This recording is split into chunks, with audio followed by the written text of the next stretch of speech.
एक सेठ सत्संग में आते आते उनकी चप्पल टूट गई।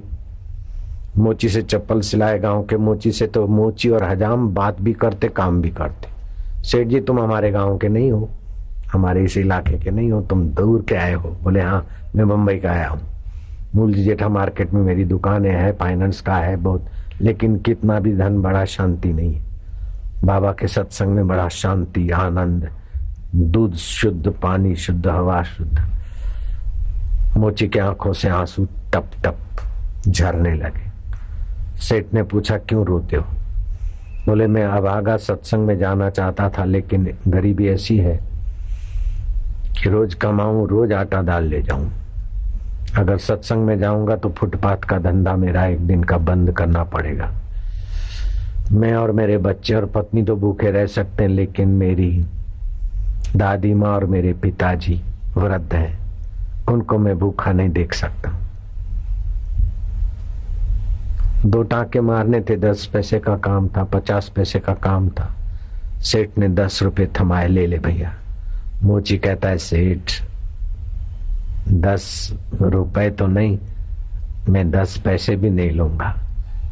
मैं संत दर्शन संत वाणी सुनने के काबिल नहीं हूं, तो कम से कम संत दर्शन और संत की वाणी सुनने वाले की सेवा की तो काबिलियत मेरी बनने दे दो।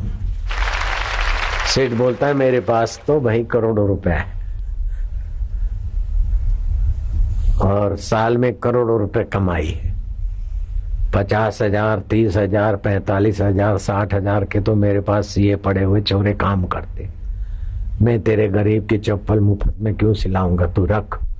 बोले नहीं सेठ जी, इतनी सेवा स्वीकार करो। सेठ जी 10 की नोट मोची के तरफ धकेलता है, मोची सेठ की तरफ धकेलता है। थोड़ी भीड़ इकट्ठी हो गई। किसी समझदार लोगों ने सेठ को समझाया कि इसके भाव की शुद्धि में आप सहयोग करो। द्रव्य नहीं है, लेकिन असली द्रव्य ये बना रहा है, तो सेठ जी आप हार स्वीकार करो। बंबई का करोड़पति सेठ उस भारत के मोची के आगे हारता है, 10 का नोट लेता है और मोची की जीत होती है शुभ कर्म की कुछ संपदा बनाने में। जो सत्संग देते हैं, दिलाते हैं, देने दिलाने में भागीदार होते हैं, वे ईश्वर की परम कृपा के पात्र होते हैं। भगवान ने कहा अर्जुन मुझे वैकुंठ प्रिय नहीं, लक्ष्मी प्रिय नहीं, जितना मेरी गीता का ज्ञान देने और सुनने वाले मुझे प्यारे लगते हैं। नारायण नारायण नारायण। तो सती अनुसुया ने अपने पति दूर गंगा जी स्नान करने जाते हैं, उनकी पीड़ा हरने के लिए कहा कि यहीं गंगा जी आ जाएंगी। तो पति ने कहा कि भगीरथ राजा, सगर राजा, भगीरथ के पिता, 3 पीढ़ियां चट हो गई तभी गंगा जी आई, इधर कैसे गंगा जी आएगी? बोले आप देखते रहना। और भारत की नारी नारायणी सती अनुसुया ने वहां गंगा की धारा प्रकट की। ये सुरेश की कथा से आपने सुना होगा, बिल्कुल ऐतिहासिक घटित घटना है। आसुमल लीलाशाह के शरण गया और आशाराम तुम्हारे सामने उस महापुरुष की प्रसादी लेकर आया, तो आपके अंदर अनंत अनंत संभावनाएं छुपी है। लाखवां हिस्सा योग्यता विकसित हुई, आदमी बुद्धिजीवी कहलाकर अपने शरीर की सुख सुविधा अथवा मरने वाले हाड़ मांस के शरीर की वाहवाही में बावरा हो जाता है, विकास रुक जाता है। शरीर की वाहवाही अपने साथ धोखा है। मरने वाले शरीर का फोटो पूजा जाए, मरने वाले शरीर का नाम रह जाए, कितना बावरापन। ऐसे लोगों का नाम ज्यादा टिकता नहीं, लेकिन जिसको नाम की इच्छा नहीं उनका नाम हुए बिना रहता नहीं। रामकृष्ण परमहंस ने कहा कि वकील को आत्मा परमात्मा का साक्षात्कार नहीं हो सकता, क्योंकि वो जानबूझकर झूठ बोलता है और असील को सिखाता है। भगवान सत्य स्वरूप है, तो झूठ जिसका उद्देश्य है उसको भगवान कभी नहीं मिल सकते। रामकृष्ण ने बात बात में शिष्यों के आगे ये बात भी कही कि दलालों को भी भगवान नहीं मिल सकता, ब्रोकरों को। वे भी हल्की चीज अपनी होगी तो सराहना करेंगे और दूसरे की बढ़िया चीज होगी तभी ऐब खोज के उसको बताएंगे। इसी से उनकी ब्रोकर, इसकी दलाली चलती है। प्रॉपर्टी डीलर या कोई भी डीलरशिप जो भी है, ब्रोकरी, दलाली। तीसरा वह व्यक्ति जो वकील तो नहीं है, दलाल नहीं है, लेकिन डॉक्टर है। मेढक काटता है, खरगोश के आंखों में ड्रॉप डालता है जहरी, और न जाने क्या क्या करता है, और कठोर हृदय करके ही वो डॉक्टर बनता है। भगवान तो निर्मल मन जन सो मोहि पावा, जिसका हृदय निर्मल है, दूसरे की पीड़ा अपनी पीड़ा लगे, ऐसे सज्जन संत हृदय में भगवान प्रकट होते। ये बात रामकृष्ण कहे जा रहे थे, दुर्गा चरण नाग डॉक्टर सुने जा रहे थे, उठे और अपनी क्लिनिक का सामान बांट दिया, अपनी क्लिनिक पर ताला लगा दिया और धोती के 2 टुकड़े किए, एक कटी वस्त्र और एक ऊपर। घर आए, पिता ने कहा ये क्या करा? बोले मैं डॉक्टरी बंद करता हूं। जिस पेशे से, धंधे से भगवान न मिले और भगवान से दूर जाए वो धंधा नहीं, मुसीबत है, मैं नहीं करूंगा। पिता ने टोका, फिर क्या करोगे, क्या खाओगे, क्या मेढक खाओगे? तो कोई मरा हुआ मेढक पड़ा था, मुंह में डाला, लो पिता आपकी आज्ञा पूरी है, मेढक भी खा। पिता ने रोका टोका, समझाया, लेकिन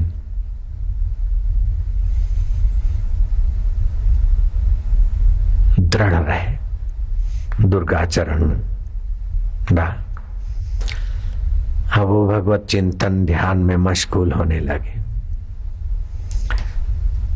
50 वर्ष में एक बार अर्थोदय तिथि आती है। वो अर्थोदय तिथि में कोई कहीं भी हो, उसके सारे अर्थ उदय हों, अगर वो गंगा जी में स्नान करता है तो 50 वर्ष में एक बार वो अर्थोदय तिथि आती है।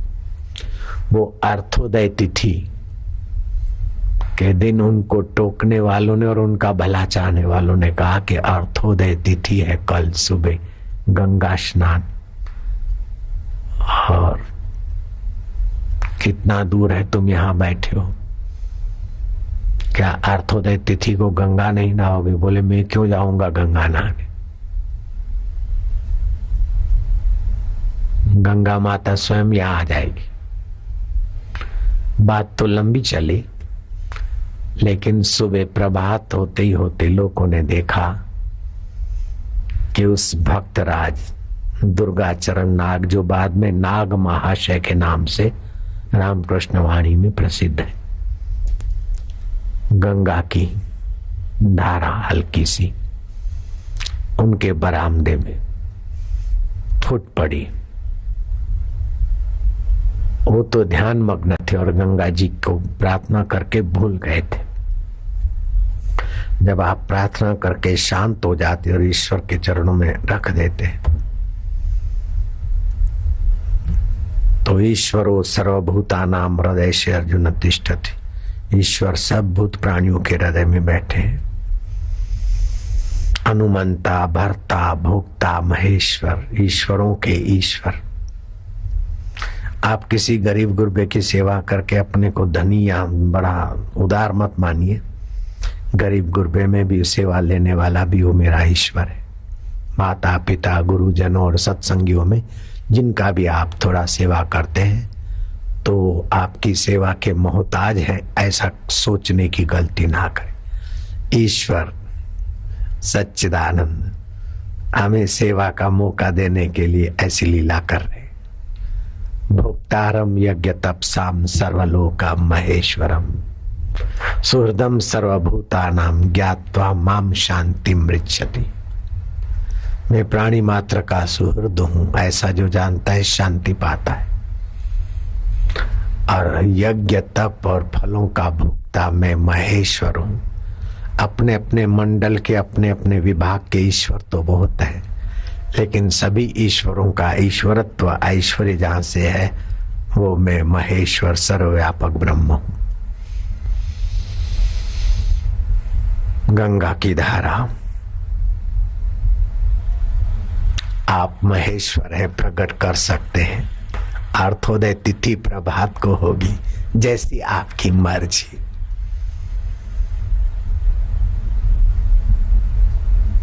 सूरज उगने से 2.25 घंटे पहले प्रभात शुरू हो जाती। सूरज उगते उगते प्रभात पूरी हो उसके पहले ही दुर्गाचरण नाग की प्रार्थना नागेश्वर ने, विश्वेश्वर ने स्वीकार कर ली और गंगा की धारा फूट पड़ी। ये खड़खड़ काय की है, ये आवाज काय का है? पड़ोसी देख रहे हैं। अरे नाग महाशय, नाग महाशय, ये क्या है? अर्थोदय तिथि और यहाँ ठंडा ठंडा पानी है। बोले ठंडा ठंडा पानी नहीं, गंगा जी मैया है। गंगा जी माता की जय हो। मनुष्य में क्या शक्ति है। गंगा जी लाने वाले भगीरथ की कथा। राजा भगीरथ राज्य करते करते एक दिन सोचते कि राजा हूं और ये प्रजा है और मैं प्रजा पालक हूं। ये भ्रम है, प्रजा पालक तो परमेश्वर ही है। मैं भोजन करूं और भोजन में से खून न बने तो कैसे पालन होगा? वास्तव में प्रजा पालक तू ही है, राजाओं का राजा तू ही है। तुझे हम नहीं जानते और अहंकार से आवृत होकर, अज्ञान से आवृत होकर हम मोहित होते हैं। प्रभु तुम सतबुद्धि दो, आयुष्य नाश हो रही है। स्वर्ण के बर्तनों में भोजन कर लिया तभी भी शरीर तो राख हो जाएगा। लोगों ने हमारा अनुशासन माना तो क्या हो गया, लेकिन हमारा मन ही तो हमारा अनुशासन नहीं मानता। हे देव देव देव, ओम प्रभु जी ओम ओम। भगवान प्राणी मात्र के सुहृद है। प्रार्थना किया, पुकारा, शांत हुए। अंतर्यामी ने प्रेरणा दी, ईश्वरो सर्वभूता नाम ने प्रेरणा दी। भगीरथ तीतल ऋषि के पास गए कि भो भो साधो, प्रणाम आदि किया। एक प्रश्न लेकर आया हूं, आज्ञा हो तो निवेदन। ऐसा नहीं कि महाराज ऐसा कर दो ऐसा कर दो, चल रास्ते चलते नहीं। संत का यथा योग्य स्वागत करके तनिक आराम लेकर संकेत उनका मिले तभी प्रश्न करना चाहिए। और वो बोले पूछते हो तो तुरंत बता देना चाहिए। तीतल ऋषि के आश्रम में गए और संकेत मिला, क्यों, क्या चाहते, कैसे आए? बोले प्रभु जी, ईश्वर सर्वव्यापक है, सदा है, सबके हितैषी है, लेकिन दुर्भाग्य की पराकाष्ठा है कि हम मरने वाले शरीर को मैं मानते, छूटने वाली वस्तुओं को मेरा मानते। न वस्तु साथ चली और न शरीर साथ चला। कईयों का देखा, फिर भी हम उसी गलती में गहरे उतर रहे। महाराज मुझे अपने राज्य में पहुंचाओ। अपना आत्म राज्य अविनाशी है, शरीर विनाशी है। आत्म परमात्मा नित्य है, शरीर अनित्य है, संबंध अनित्य है। महाराज जी सुना है आप महापुरुषों के वचनों से। तीतल मुनि ने देखा कि भगीरथ राजा पात्र दिख रहा है। राजन, उस तत्व स्वरूप परमात्मा को पाना चाहते हो? महाराज आपकी कृपा हो तो। बोले अपने आप पर कृपा करने को तैयार हो तो भगवान की कृपा, प्रकृति की कृपा, गुरु की कृपा, शास्त्र की कृपा तो अनावृत है, उसको कोई रोक नहीं सकता। अपने आप पर कृपा करने की ठान लो बस। बोले महाराज आपकी कृपा से ऐसा विचार आया है। तो राजन मैं कहूं सो करो, जाओ 7 दिन के भीतर अपना राज्य पाठ, मौत छुड़ा ले उसके पहले छोड़ दो।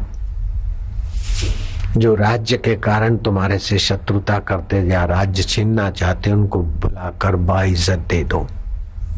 तीतल मुनि आए कि आज्ञा पाकर राजा भगीरथ राज्य पाठ अर्पित करके एक धोती, एक अंगोछा और एक लोटा लेकर राज्य सिंहासन को, राज्य लक्ष्मी को सदा के लिए प्रणाम करके निकल पड़े और अपने ही नगर में जो उनके विरोधी थे उन्हीं के द्वार पर भिक्षा मांगने लग गए। विरोधियों ने कहा कि अब भगीरथ के पास कोई बल नहीं रहा, संपदा में ही तो वैर झेड़ होता है, अब तो ये साधु बन गए, प्रेम से भिक्षा दे दी। नगर में 7 दिन भिक्षा, जहां राजाधिराज होकर पूजे जा रहे थे और वहां भिक्षा मांगना कितना बड़ा साहस है, आम छोड़ने की कितनी ताकत। कई बार तो कुछ 5-25 पिछलग्गू बन जाते हैं तो हम लोग अपने को बड़ा मानने लग जाते, भक्तों के आगे अपनी इज्जत क्रेडिट का अहम सुरक्षित करने में हम धोखा खा जाते। मैंने मेरे गुरुदेव की एक महानता देखी। पाटन में गुरुदेव जी का सम्मान समारंभ में बड़ी रैली थी, कीर्तन यात्रा, उसमें दुल्हा बैठते, ऐसी गाड़ी को सजाकर मेरे गुरुदेव को बिठाया गया। मैं उनके चरणों में नीचे उसी यशस्वी गाड़ी में बैठा, दूसरा भी सेवक था। कीर्तन यात्रा चल रही थी, बड़ी भीड़ थी रेलवे स्टेशन में, गुरुजी को विदाई भी दे रहे थे लोग।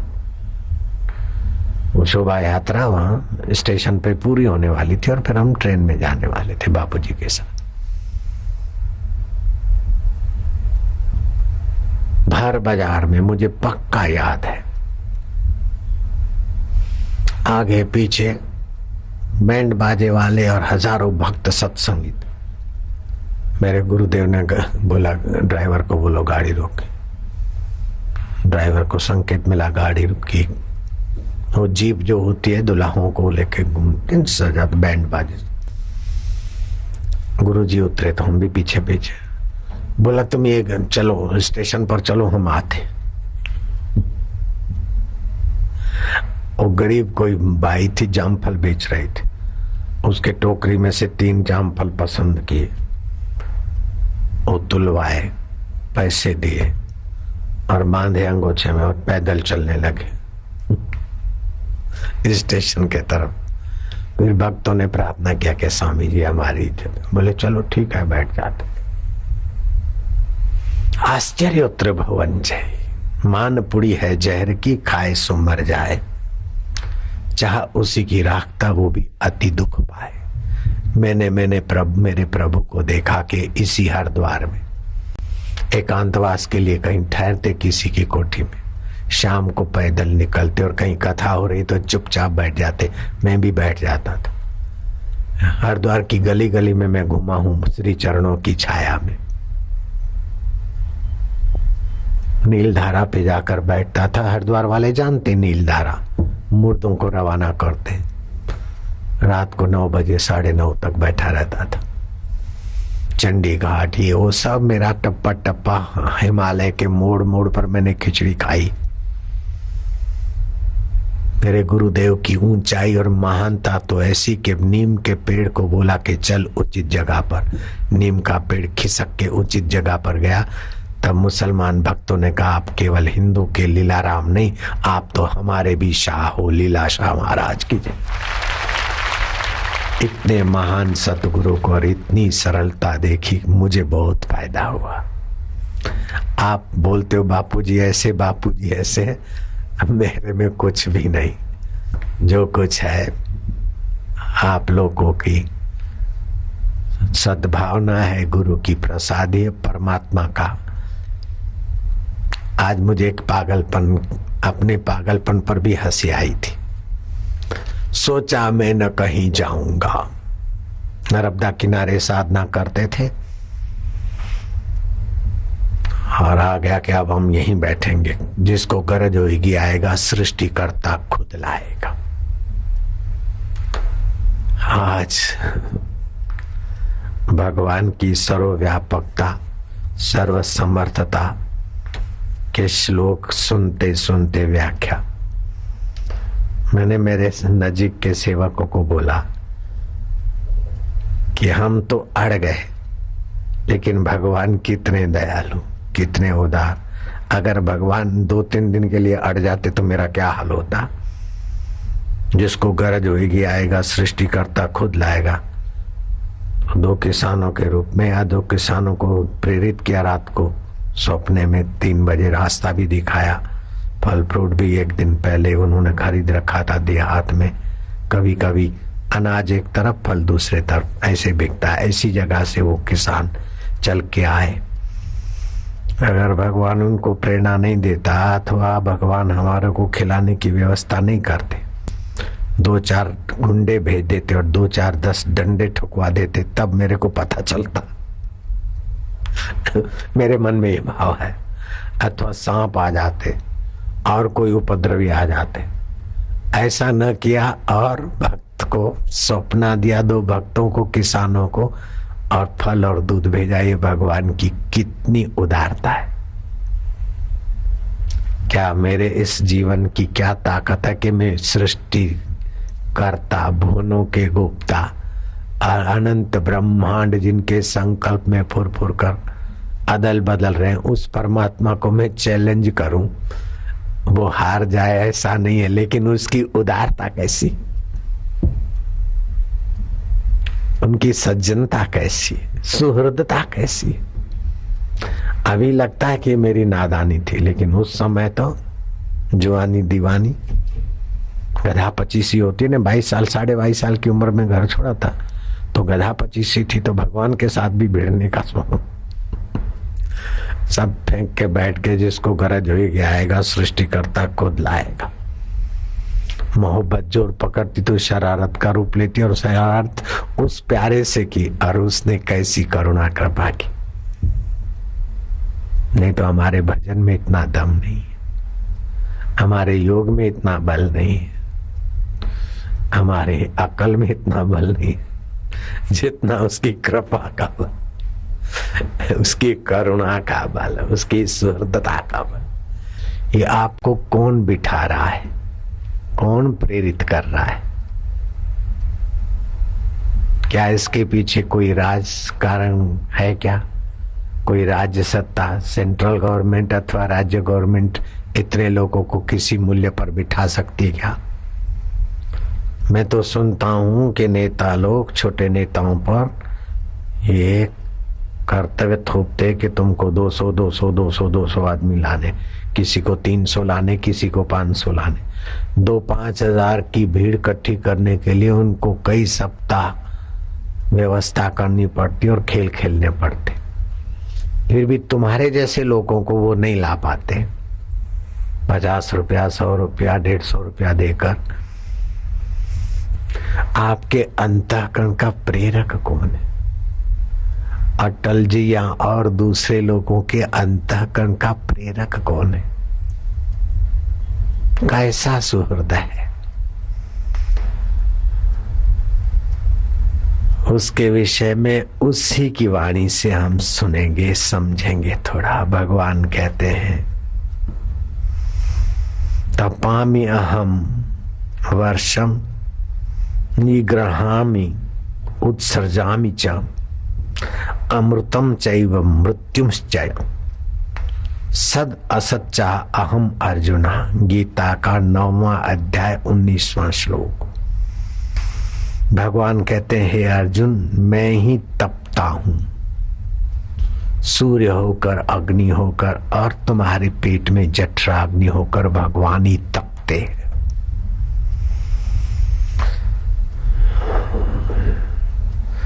और सूर्य में वर्षा को आकर्षित करने वाले भी भगवान, और समुद्र से खारे जल को मधुर बनाकर गंगा, यमुना, गोदावरी और इलाकों में बरसाने वाले भी भगवत सत्ता।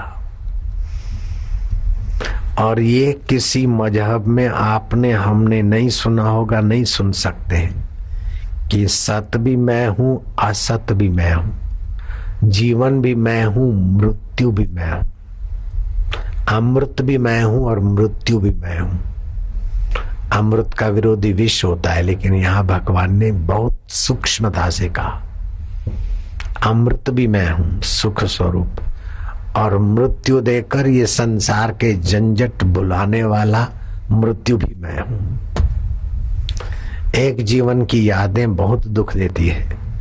अगर मृत्यु में भगवान की सत्ता न होती तो ये यादें बनी रहती, अगले जन्म के दुश्मन याद आते और अगले जन्म के मित्र याद आते, अगले जन्म की घर और संपदाएं याद आती, तो मनुष्य कैसा पागल हो जाता। अमृत भी मैं हूं और मृत्यु भी मैं हूं, इसलिए मृत्यु आए तो आप डरना नहीं, और मौत का डर है तो आप भगवान से दूर है। असत में स्थिति है तभी मौत का डर है, सत में स्थिति हो जाए तो मौत आपके लिए वरदान है, आशीर्वाद है, विश्राम है।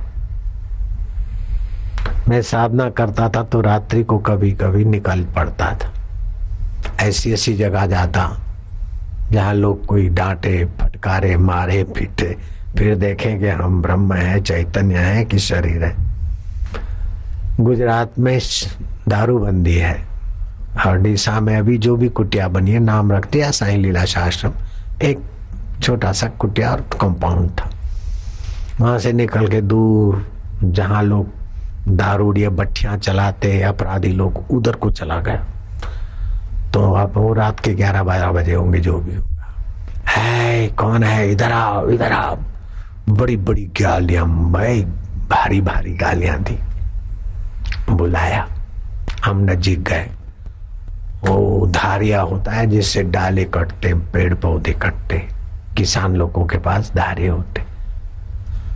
उसने उठाकर धारिया मेरी गर्दन पे रख दिया और गाली दे के बोले खींचूं।